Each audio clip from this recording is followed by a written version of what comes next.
Welcome students, कैसे हैं सब बेटा। बेटा आज हम करेंगे करंट इलेक्ट्रिसिटी का अगला लेक्चर इलेक्ट्रिक पावर पे। ठीक है, देखो इलेक्ट्रिक पावर आप जितने भी इलेक्ट्रिकल इक्विपमेंट्स घर में चला रहे हैं, है ना, उनके लिए आपको कुछ पैसे देने पड़ते हैं, है ना। इलेक्ट्रिक बोर्ड वालों को आपको कुछ पैसे देने पड़ते हैं, है ना। क्यों? क्योंकि वहां पे पावर कंजप्शन हो रहा है। तो पहले हम बात समझ लेते हैं कि पावर का मतलब क्या है, इलेक्ट्रिक पावर का मतलब क्या है। ठीक है, चलो आ जाओ स्टार्ट करते हैं। इलेक्ट्रिक पावर, इलेक्ट्रिक पावर, ठीक है, 9th में आपको इस पे न्यूमेरिकल करवाए गए होंगे। ठीक है, तो इलेक्ट्रिक पावर को हम कैसे डिफाइन करेंगे? बेसिकली हम इलेक्ट्रिक पावर को डिफाइन करेंगे electrical work done per unit time. समय के एक छोटे से टुकड़े में कितना इलेक्ट्रिकल वर्क डन हुआ, यानी इलेक्ट्रॉन्स मूव कर रहे हैं। आपने मान लो कोई आपने इस तरह से लाइट लगाई, है ना, वाह वाह वाह वाह वाह, ठीक है, आपने यहाँ पे एक सेल लगाया, ठीक है, तो यहाँ पे करंट इलेक्ट्रिसिटी कैसे आई, कब आएगा? जब ई मूव करेगा, है ना, ठीक है, कुछ टाइम के लिए। तो ये लाइट जो है इसमें कुछ रेजिस्टेंस होगा जिसकी वजह से पोटेंशियल ड्रॉप होगा, ठीक है ना। तो इसको जलाने में इलेक्ट्रॉन्स क्या कर रहे हैं? मूव कर रहे हैं। कौन काम कर रहा है? इलेक्ट्रॉन्स मूव कर रहे हैं, इलेक्ट्रॉन्स का वर्क डन हो रहा है। समझ रहे हो कौन काम कर रहा है? बल्ब तो घूमेगा नहीं, बल्ब तो वर्क डन करेगा नहीं, ठीक है ना। तो इलेक्ट्रॉन्स आर मूविंग, है ना। तो पावर हम क्या बोलेंगे? Electrical work done, electrical work done per unit time. Okay, समझ में आ रही है बात? कुछ बात समझ में आ रही है? टेल मी यस और नो। ओके, तो बेटा जी अब इस पावर को जब हमने डिफाइन किया, this is work done upon time, तो इसका एक बार एसआई यूनिट भी देख लेते हैं। ठीक है, एसआई यूनिट देखो, SI unit of power, electrical power क्या बेटा? वॉट। ठीक है, वर्क डन को किसमें मेजर करते हो? जूल्स में, है ना, जूल। टाइम किसमें? सेकंड में। तो 1 वॉट को क्वेश्चन में क्या आ जाता है? Define 1 what of power. ठीक है, तो क्वेश्चन में 1 वॉट आ जाएगा, तो हम 1 वॉट डिफाइन कर रहे हैं। 1 watt is equal to 1 joule upon 1 second. यानी 1 सेकेंड में अगर इलेक्ट्रिकल एनर्जी कितनी खर्च हो रही है? 1 जूल की। अब जो वर्क डन है वही इलेक्ट्रिकल एनर्जी। हाँ, इसको तुम ऐसे भी डिफाइन कर सकते हो, है ना, इसको तुम ऐसे भी डिफाइन कर सकते हो, electrical energy consumed in 1 second. क्या कर सकते हैं इसको? इलेक्ट्रिकल लिख लो, electrical energy consumed in 1 second. ठीक है, 1 सेकेंड में कितनी इलेक्ट्रिकल एनर्जी, अच्छा देखो, electrical energy consumed in 1 second, तुम यहां पे लिखो 1 joule of electrical energy consumed in 1 second. ठीक है, 1 सेकेंड में जो इलेक्ट्रिकल एनर्जी कंज्यूम हुई और कितनी कंज्यूम होगी? 1 जूल की। ठीक है, तो वो हमें क्या देगा? 1 वॉट। ठीक है, समझ में आ रहा है कुछ? ठीक है, अब मान लो तुम्हारे पास कोई पंखा है 60 वॉट का बोल लो, या मान लो तुमने कोई लाइट लिया, उसके ऊपर 14 वॉट लिखा हुआ है। कितना लिखा हुआ है? 14 वॉट। तो उसका क्या मतलब है? उसका मतलब ये कि 14 जूल का इलेक्ट्रिकल एनर्जी कंज्यूम होगा, या इतना वर्क डन होगा। कौन करेगा? इलेक्ट्रॉन्स इतना वर्क डन करेंगे इस पे। ठीक है, 14 जूल का इलेक्ट्रिकल एनर्जी कंज्यूम्ड होगा इन 14 joule of electrical energy is consumed in 1 second. समझ में आ रही है बात कुछ? ठीक है, कुछ बात समझ में आ रही है? समझ में आ रही है? चलो, तो अब देखो बेटा, इसके लिए फॉर्मूला होता है, इसके लिए एक फॉर्मूला होता है। पहले बताओ इतनी बात समझ में आती है? इतनी बात समझ में आ रही है ना? ठीक है, हमने क्या डिफाइन किया? पावर। ठीक है, पावर कहाँ पे? जो भी तुम मार्केट से जैसे इलेक्ट्रिकल इक्विपमेंट को लेके आते हो, घर में जितनी भी चीजें उसके ऊपर देखना W लिखा हुआ होता है, वो किसको शो कर रहा होता है? पावर को। यानी उस सामान को, उस इलेक्ट्रिकल इक्विपमेंट को आप जब किसी मतलब उसमें इलेक्ट्रिकल एनर्जी पास करवाओगे, देखो आप उसमें क्या करोगे, किसी सॉकेट में प्लग डालोगे, उस चीज को चलाओगे, आपने बल्ब लगाया, स्विच ऑन किया, लाइट जलने लगी, पंखा घूमने लगा, है ना। तो जो बेटा जो इसमें इलेक्ट्रिकल एनर्जी खर्च हो रही है, कितनी इलेक्ट्रिकल एनर्जी खर्च हो रही है, दैट इज द पावर। बात समझ में आ गई इतनी? चले आगे, ठीक है। इसका अब फॉर्मूला लिखिए बेटा, formula for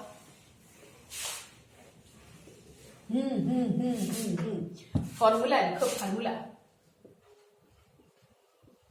formula for electric power. तो अभी तो हमने W/T लिखा था, हाँ एक फॉर्मूला और लिखिए, देखो बच्चे सुनो, this is power is equal to W/T, very good, होता है electrical work done per unit time. Okay, लेकिन बेटा जी आप देखिए, अगर मुझे W की फॉर्म में नहीं देना, फॉर्मूले को मुझे W की फॉर्म में नहीं लेना, V और I की फॉर्म में लेके आना है, पोटेंशियल ड्रॉप और करंट की फॉर्म में लेके आना है। तो कैसे लिखते हैं इस चीज को? इस चीज को देखिए बेटा, हम लिखेंगे, आप देखो पोटेंशियल डिफरेंस को हमने डिफाइन किया था, work done per unit charge किया था, ठीक है। ओके, अब जरा ध्यान दो, हमने यहाँ पे करंट को भी डिफाइन किया था, इलेक्ट्रिक करंट को, charges flowing per unit time. अब सब में देखो, किसी भी फिजिकल क्वांटिटी को टाइम से अगर आप डिवाइड करोगे तो वो उसका रेट देगा, क्या देगा? रेट देगा, पहले की वीडियोस में ही बता चुकी हूं मैं, ठीक है। तो I is equal to Q/T, बोलो बात समझ में आ रही है? ठीक है, तो Q कितना हो जाएगा, यहां से Q कितना हो जाएगा बच्चों, Q यहां से निकालोगे तो ये I इंटू टी, बोलो बात समझ में आई? अब ये Q की वैल्यू उठा के तुम यहां पे लगा दो, है ना। तो V इज इक्वल टू कितना आएगा, V is equal to W, Q की जगह पे IT डायरेक्ट लिख दे। W कितना आ रहा है, बोलो W कितना आ रहा है, VIT। बस समझ में आ गई? बना दो इसको इक्वेशन नंबर सेकंड, और इस सेकंड की वैल्यू जरा फर्स्ट में प्लेस कर दो, ठीक है। सेकंड की वैल्यू फर्स्ट में प्लेस कर दो, यू विल गेट, क्या था, W/T था, W की जगह पे कितना आएगा, इसको मैं पूरा लिखूं, पूरा लिख देती हूं, put second in first. Okay, तो कितना आएगा बच्चों मेरे, P is equal to W की जगह पे आ रहा है VIT डिवाइडेड बाय कितना आ गया, I इंटू टी, है ना। मैं अरे जो P निकालना है ना मुझे, P मेरे पास मैंने क्या किया, मैंने यहाँ पे किया W is equal to VIT upon कितना, T, है ना। W की जगह पे कितना आ गया, VIT डिवाइडेड बाय यहाँ पे क्या है, T, मैंने T लगा दिया, इससे T से T चला गया, बच्चों मेरे कितना आ गया, VI। यस, पावर को से तुम कैसे लिखोगे, पावर को अभी न्यूमेरिकल करेंगे और समझ में आ जाएगा। P is equal to VI, एक फॉर्मूला ये तैयार हो गया। अब ध्यान से कहानियां सुनते रहो, ठीक है। जैसे जैसे न्यूमेरिकल आएंगे वैसे वैसे काम आगे बढ़ता रहेगा, ठीक है। अब देखो, आपको क्वेश्चन दिया हुआ है और उसमें आपको यूज नहीं करना VI या I में से, तो और भी इसके फॉर्मूले हैं, और देखो हम यहाँ पे तैयार करें। एक तो फॉर्मूला ये हो गया हमारा, P is equal to VI, याद रहेगा। V क्या है, पोटेंशियल डिफरेंस, I क्या है, करंट। ओके, तो V is equal to IR होता है, उठा के इस वाले में प्लेस कर दो। पावर कितना आ जाएगा, पावर आ जाएगा I into R into I, कितना हुआ बच्चों, I स्क्वायर R। आगे बहुत काम होने वाला है, ठीक है। Power is equal to I square R। Okay, समझ में आया, ठीक है। एक फॉर्मूला और तैयार करते बेटा, एक फॉर्मूला ये तैयार हो गया, एक ये तैयार हो गया, इधर का मिटा दे, नोट डाउन कर लिया, इधर का मिटा दे, चलो इधर का मिटाते हैं। और यहां पे बलक देखो, यही से V is equal to IR से अगर मैं I की वैल्यू निकाल लूं तो कितना आएगा, V/R। ओके, तो पावर हमारे पास होता कितना है, VI। तो बच्चा V की जगह पे I की जगह पे कितना लगा दो, V/R, तो ये कितना आ जाएगा, V/R। ओके, I की जगह पे V/R लगाया, कुछ अलग से तो नहीं किया, हाथी घोड़ा भैंस कुछ नहीं किया। तो और एक क्या बन गया, P is equal to V square by R। तो ये 2-3 फॉर्मूले हैं जिनसे हम अपने न्यूमेरिकल सॉल्व करने वाले हैं। ठीक है, पहला क्या हो गया P is equal to V I, दूसरा क्या हो गया P is equal to I square R, तीसरा क्या हो गया P is equal to V square by R. Okay okay okay okay okay. अब इन फॉर्मूलों को लिखो और एक आधा क्वेश्चन निकालने की कोशिश करो, कोशिश करते रहना चाहिए। वी आई यहाँ पे कितना हो गया, I square R is equal to V square by R. ठीक से, ठीक से, चले आगे, चले बेटा आगे। अब न्यूमेरिकल्स देखते हैं। देखो बच्चों, देखो एक क्वेश्चन मैंने यहाँ पे लिख लिया कि क्वेश्चन है what will be the current drawn by electric bulb of 40 watt when it is connected to a source of 220 volt. तो देखो पहले तो देख लिया करो, पहले भी मैंने बताया है आप लोगों को कि सबसे पहले न्यूमेरिकल निकालते टाइम पे ये देख लिया करो कि दिया क्या क्या हुआ है। ठीक है, ये सिंपल सा न्यूमेरिकल है, कॉम्प्लिकेटेड भी करेंगे। ठीक है, okay. What will be the current drawn by electric bulb, तो ये आई हमें निकालना है, यही तो पूछा हुआ है, कितना करंट निकालेंगे, कितना करंट मिलेगा हमें। ठीक है, ऐसे बल्ब से जिसपे पावर कितने का लिखा हुआ है, वॉट में क्या दिया हुआ होता है, पावर दिया हुआ होता है 40 W। Okay, when it is connected to a source of 220 volt, और दिया कितना है, कितना हमें पोटेंशियल कितने का दिया हुआ है, पीडी कितने का दिया हुआ है 220 वोल्ट। अरे भैया ये वी और ये वी यूनिट क्या है, ये है ना। ओके, सो बेटा निकल जाएगा बड़े आराम से, बहुत आराम से निकल जाएगा, क्योंकि अभी तो हमने 3 फॉर्मूले देखे हैं, है ना। P is equal to V I लगा दो, क्योंकि R वाला तो यहाँ पे कोई है ही नहीं फंडा, है ना। आर तो यहाँ पे कहीं पे कुछ दिया नहीं हुआ, तो सीधा ये लगा दे, क्योंकि ये तीनों हमारे पास, ये 2 चीजें तो अवेलेबल है ही। ठीक है, क्या क्या 40 है पावर की जगह पे, और V की जगह पे कितना दिया है 220 इंटू आई निकल जाएगा, कितना आएगा बोलो 40 अपॉन 220, राइट। 40 अपॉन 220, 0 से 0 गया, ये कितना आ रहा है 2/11, है ना। अब इसको सॉल्व करेंगे तो ये लगभग हमारे पास आ जाएगा 0.18 एम्पियर के आसपास, है ना। सॉल्व करके दिया 2/11 को, बोलो समझ में आया। इसे थोड़ा सा कॉम्प्लिकेटेड करें, एक एनसीईआरटी का क्वेश्चन उठा लेते हैं। ठीक है, एनसीईआरटी में कुछ क्वेश्चंस हैं जिसमें आपको फॉर्मूले दिए हुए हैं, बताओ कि कौन सा फॉर्मूला पावर का है। P is equal to V I, P is equal to I square R, P is equal to I R square, है ना। P is equal to V square by R. बताओ इनमें से कौन सा गलत है। ऑप्शन वाले बता रही हूँ, 1 मार्क वाले, कौन सा गलत है। ये हमने किया है, ये हमने किया है, ये भी हमने किया है, ये हमारा है नहीं, आता नहीं। ठीक है, ऐसे क्वेश्चंस भी हो सकते हैं ऑप्शन में। ठीक है, एक क्वेश्चन और, एक न्यूमेरिकल और लिख लेते हैं बेटा। देखो तो देखो बेटा, एनसीईआरटी का एक मैंने क्वेश्चन लिख लिया है, अब इस क्वेश्चन को जरा ध्यान से देखना। क्वेश्चन है एनसीईआरटी का वैसे ये, ठीक है। तो an electric bulb is rated 220 volt and 100 what. एक इलेक्ट्रिक बल्ब है, वो उसके ऊपर हमारे पास कितना लिखा हुआ है, पोटेंशियल डिफरेंस कितने का दिखा रहा है 220 वोल्ट का, और पावर कितना दिखा रहा है 100 वॉट। Very good.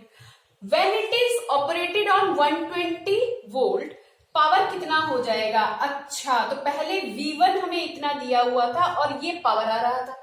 ठीक है, अब हमारे पास कह रहा है कि उसी बल्ब को मैंने वहां से निकाला और दूसरे सर्किट में डाल दिया, जहां पे मैंने पोटेंशियल डिफरेंस कितने का दे रखा है 110 का। तो बताओ उस केस में पावर का क्या होगा, कितना पावर आएगा। वैसे तो एक शॉर्टकट मेथड है, लेकिन पहले समझ लो, उसका शॉर्टकट बाद में करेंगे। पहले बस में बैठ लो, फिर उसका मर्सिडीज में उठाएंगे। ठीक है, तो देखिए बेटा करना क्या है। अब देखो लाइट, तो जो ये बल्ब जो हमारा है, वो बल्ब हमारा चेंज नहीं हुआ, समझ रहे हो। बल्ब का जो फिलामेंट है, यानी बल्ब के देखा है ना, वो कॉइल सा लगा हुआ होता है अंदर, उसका अपना रेजिस्टेंस है। ओके, उसका आर है, तो आर हमारा क्या नहीं होगा, चेंज नहीं होगा। आर क्या, एक वही सेम बल्ब ही तो है ना बेटा। ये जो तुमने यहाँ से ये बल्ब उठाया, जिसपे पहले सप्लाई कितने की दे रहे थे, यहाँ पे जो आप सप्लाई दे रहे थे वो कितने की दे रहे थे 220 की। ठीक है, और इस पे पावर हमें कितने का कंजप्शन दिख रहा था 100 वॉट का। ठीक है ना। ओके, अब इसने क्या किया, उठाया और यहाँ पे 220 की जगह पे 110 लगा दिया, लेकिन क्या इसको चेंज किया, बल्ब को नहीं चेंज किया। तो इसका आर मैं निकाल लू, जितना आर वहां पे है वही आर तो हमारा सेम काम करने वाला है। बोलो हाँ कि ना। तो पहले इन दोनों का यूज करके क्या निकाल लो, आर। कौन सा फॉर्मूला लगा दे, ये वाला, क्योंकि इस वाले के लिए तो मुझे आई चाहिए होगा। तो ये देख लिया करो ना मिनिमम कितना आ रहा है। तो यहाँ से पावर कितना हो जाएगा आपके पास power is equal to v square by r। Okay, so v कितना है, v पहला v कितना है 220 मल्टीप्लाइड बाय 220, बोलो यस और नो, और अपॉन r। ओके, पावर यहाँ पे कितना दिया हुआ है इस केस में 100 is equal to 220 into 220 upon r। Calculate करो भैया, r इधर चला जाएगा, 220 इंटू 220 अपॉन में 100, 0 गया, कितना आया 484 ओम का रेजिस्टेंस आ गया। अंडरस्टैंड? अब ये जो रेजिस्टेंस आपके पास आया 484 का, इतना ही आ रहा है ना, 2 2 4, हाँ इतना ही आएगा, ठीक है, कैलकुलेशन मिस्टेक हो तो देख लेना, बाकी इतना आने वाला है। ओके, सो अब इस आर का यूज तुम यहां पे कर दो, है ना, इस आर का यूज तुम यहां पे कर दो ताकि आपको क्या मिल जाए, पावर। पावर कितना होता है v स्क्वायर बाय आर, है ना जी। अब कितना v है यहाँ पे 110 का स्क्वायर, 110 का स्क्वायर, इतना तो दिया है, और रेजिस्टेंस ऑफ द बल्ब कितना हो गया 484। ठीक है, समझ में आ रहा है कुछ? ठीक है, तो P is equal to 110 into 110 upon 484। बोलो बात समझ में आ रही है? ठीक है ना, कितना आ जाएगा, ये कट कटा के इसको करें, ये आ रहा है मेरे पास 121, 00484 जाएगा, डिवाइड करेंगे तो ये आ रहा है 25, 2 8 5। ओके, तो ये पावर कितना आ रहा है 25। बोलो बच्चे समझ में आई बात? समझ में आई बात? यहां तक प्रैक्टिस करके रखिएगा, इसके जो और ट्रिक्स हैं और इसका अगला heating effect of current next video में करेंगे। ठीक है बेटा, प्रैक्टिस करो।